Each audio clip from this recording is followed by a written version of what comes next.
Buonasera a tutti e benvenuti in questo spazio meraviglioso, in questo auditorium. Siamo qui questa sera per parlare di unioni civili e lo facciamo con la star delle unioni civili, Monica Cirinnà, che sta girando l'Italia per presentare questo provvedimento, questo disegno di legge che è già passato al Senato e che si appresta a iniziare il suo cammino alla Camera. Unioni civili, ne abbiamo parlato, discusso, scritto, letto tantissimo, ma sappiamo veramente cosa sono, quali sono queste novità apportate a questa legge. Allora, stasera noi cerchiamo di mettere un punto, che sarà un punto a capo, perché da qui si parte, non c'è nessun arrivo, è una partenza. Qualcuno ha parlato di rivoluzione, parlando del disegno di legge che reca la prima firma di Monica Cirinnà, avvicinandola alla rivoluzione contro l'aborto, dal divorzio. Qualcun altro ha detto che è un passo importante, ma ci sono ancora tanti passi da fare. Quando una maggioranza è composta è chiaro che si arriva a delle mediazioni, per forza, è la democrazia. Però già il fatto di cambiare mentalità è una grande rivoluzione ed è questo che, a mio avviso, è il decreto legge 2081 di Monica Cirinnà e di tutti quelli che hanno sostenuto. Per cominciare, in questa bellissima sala, io darei la parola al padrone di casa, ovvero al sindaco Giovanni Manillo, il quale è un antesignano dei unioni civili, Grazie, buonasera a tutti, benvenuti. Sono molto felice che questa sala magnifica ci sia questo incontro.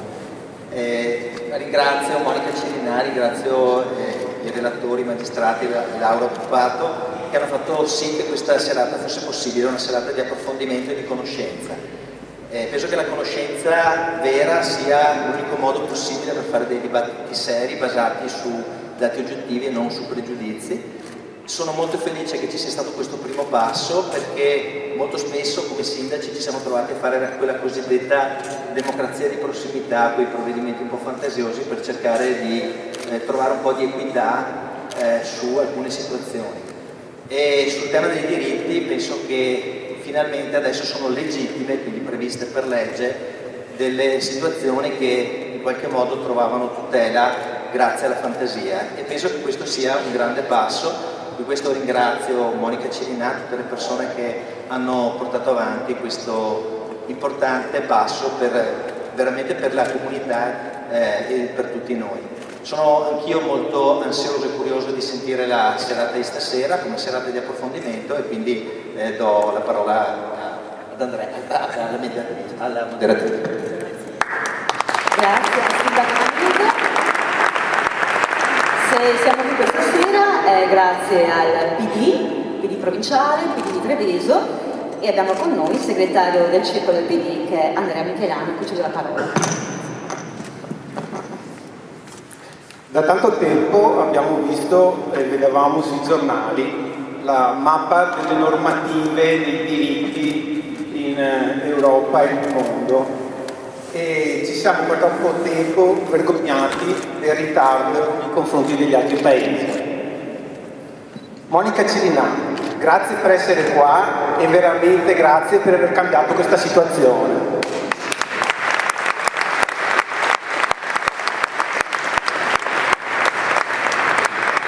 La legge sulle unioni civili e le convivenze di fatto ha messo in moto un dibattito diffuso nel Paese. La tua prima firma di senatrice e la tua appassionata battaglia hanno fatto vedere un PD vitale e progressista. La normativa sulle unioni civili è uno degli aspetti che ha evidenziato di più la necessità di ridurre la distanza tra la legge e la realtà sociale.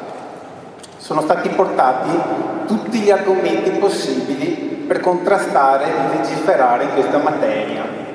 Non ultimo quello che ci sono altre urgenze, ma i diritti non sono un'alternativa a interventi sull'economia o su altri aspetti.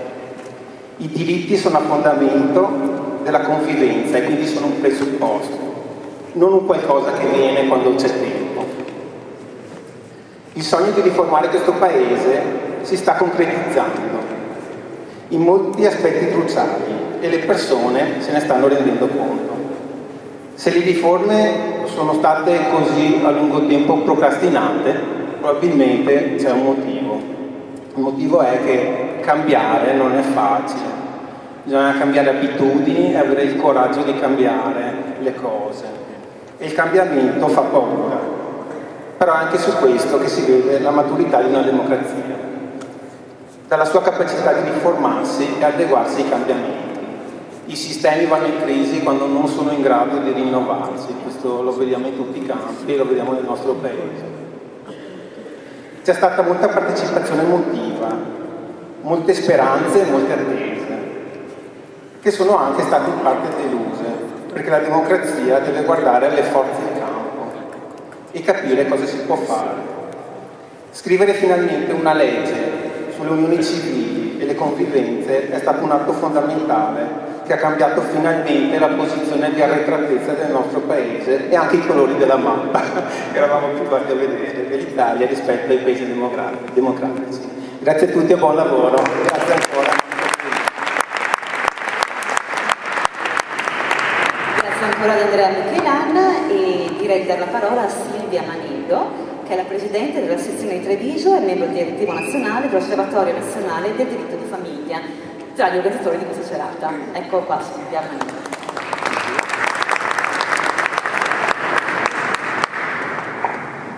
Buonasera a tutti, intanto ringrazio la senatrice Laura Puppato che ha coinvolto la nostra associazione nell'organizzazione di questo interessante incontro proprio a ridosso poi dell'approvazione della legge in Senato. Saluto e ringrazio i relatori, la senatrice Cirinnà, il dottor Savarese e il dottor Gattuso, che ha accettato l'invito dell'osservatorio ad essere presente a questo incontro. Faccio solo due osservazioni su questa legge, della quale si è molto parlato e molto si è letto sui giornali, soprattutto con riferimento alle unioni civili. Vi sono state molte critiche da parte di coloro che la ritengono troppo simile al matrimonio, dall'altra da parte di chi invece la ritiene troppo distante dal matrimonio. In ogni caso io credo che sia un punto importante, un primo passo fondamentale, perché come giustamente diceva Andrea Michelan, i diritti non possono attendere e dal mio punto di vista non dovrebbe e non possono attendere neppure i diritti dei minori. Ci auguriamo che questo iter legislativo venga portato a compimento, però è una legge che tra l'altro l'Europa ha sollecitato più volte e ci ha imposto, però ovviamente non poteva imporlo nella maniera del matrimonio egualitario. È importante poi evidenziare che questa legge non riguarda solo le unioni civili ma anche le convivenze di fatto, ed è una situazione nella quale era difficile, però mi pare che questa legge abbia raggiunto questo risultato, trovare un giusto equilibrio tra dare una norma, una regolamentazione a delle coppie che in realtà, scegliendo volontariamente di non sposarsi, non vogliono una regolamentazione. Però era comunque necessario intervenire cercando di tutelare soprattutto la posizione della persona più debole, che anche in queste situazioni ci sono, e comunque tutelando dei diritti reciproci. Attendo anch'io poi di ascoltare con interesse il relatore.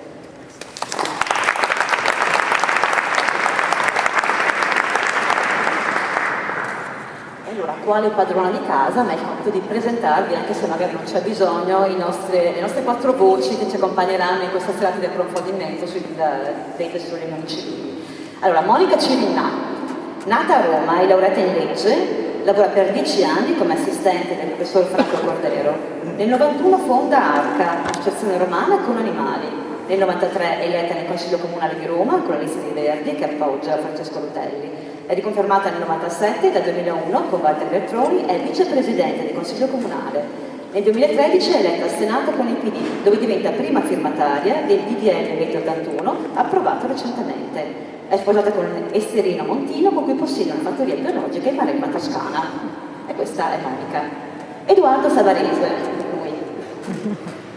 Nato nel 79, magistrato e studioso di diritto internazionale a Napoli, da sempre appassionato di letteratura, tiene corsi di scrittura creativa per persone con disabilità, con l'associazione Onlus a ruota libera. Oltre a vari racconti e un saggio sul travestitismo dell'opera lirica italiana, ha pubblicato i romanzi Le inutili vergogne e Non passare per il sangue. La rielaborazione di L'amore assente è finalista 2010 al premio Italo Calvino. La sua ultima fatica letteraria è in Lettera di un omosessuale alla Chiesa di Roma, di cui poi ci parlerà. Marco Gattuso, eccolo lì, nato a Gela, vive da anni a Bologna, dove ha iniziato la sua carriera come giudice di sorveglianza presso il Tribunale Civile. È sposato con il suo compagno in Germania, è fondatore e direttore del portale online articolo29.it, che è un sito di informazione giuridica per temi riguardanti la famiglia, l'orientamento sessuale e l'identità di genere. È tra i promotori di appello dei giuristi, i bambini innanzitutto, che ha raccolto 718 firme di docenti, magistrati e avvocati. Nell'appello si richiede innanzitutto di riconoscere il diritto alle coppie omosessuali e adottare il figlio del partner come forma di tutela fondamentale per il minore. Laura Puppato, forse non ha bisogno di presentazioni perché gioca in casa, comunque uguale per tutti, quindi nata a Castelmontello, è imprenditrice nel ramo delle assicurazioni, da sempre impegnata nell'associazionismo e nel volontariato sia sociale che ambientale. Ha vissuto l'esperienza della guerra nell'ex Jugoslavia, dove ha contribuito a portare viveri, medicinali e strutture per le popolazioni disastrate. Ha militato per oltre 15 anni nel WWF come presidente della sezione Monterio Piave. La prima esperienza politica in senso proprio è nel 2001, come candidata a sindaco di Montebelluna con una civica appoggiata dall'Ulivo, parte favorita e vince con sorpresa di tutti. Scriverà col gruppo fondatore lo Statuto del nascente Partito Democratico nel 2007. Nel 2009 sfiora l'elezione parlamentare europea, mentre nel 2010 entra in Consiglio regionale, dove rimane 3 anni con il ruolo di capogruppo PD. Nel 2012 è candidata di primaria del centro-sinistra, unica donna, ed è l'unica a esprimere una posizione netta a favore del matrimonio egualitario e del diritto all'adozione. È senatrice PD dal 2013.